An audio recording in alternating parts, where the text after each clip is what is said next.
Шестмесечно бебе од Куманово почина на клиниката за инфективни болести од компликации од морбили. Бебето не било вакцинирано бидејќи не подлежи на вакцинација.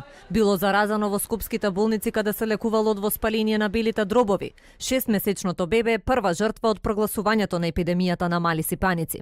Детенцето било хоспитализирано во текот на изминатиот месец во 2 наврата на детското оделение во Куманово, а од 1 до 5 беше хоспитализирано во специјалната болница во Козле.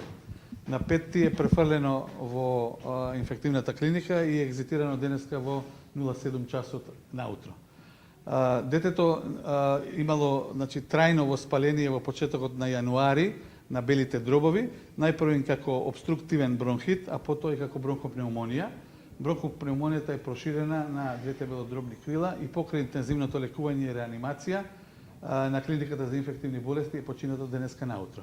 Уште 2 деца се во потешка здравствена состојба. За една недела регистрирани се 54 нови случаи на морбили. Според податоците на Институтот за јавно здравје, само 50% од невакцинираните деца примиле МРП вакцина. Епидемиолозите очекуваат епидемијата да продолжи да се шири. Како што апелирам за вакцинација за грип, исто така, може и повеќе, апелирам за вакцинација на оние деца кои што подлежат на вакцинација.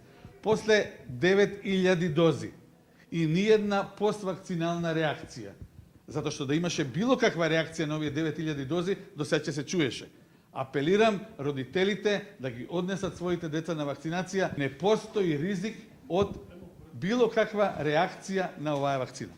Освен епидемијата на малите сипаници и грипот зема замав. До сега нема потврдени случаи на заболени и со грип и со морбили, но надлежните не ја исклучуваат и оваа можност. Имаат ли здравствените власти капацитети да го заштитат населението и да се справат со ваквите состојби? Ние во самите болници максимално ги изолиравме овие одели, така да на едно место се сместени едните пациенти, на друго место другите, но не е исклучена можноста да се накалеми инфекција. Изминатава недела регистрирани се околу 1700 заболени од грип. Потврдени случаи има и на така наречениот свински грип. Од компликации претходно починаа 5-годишно девојче и 25-годишна девојка.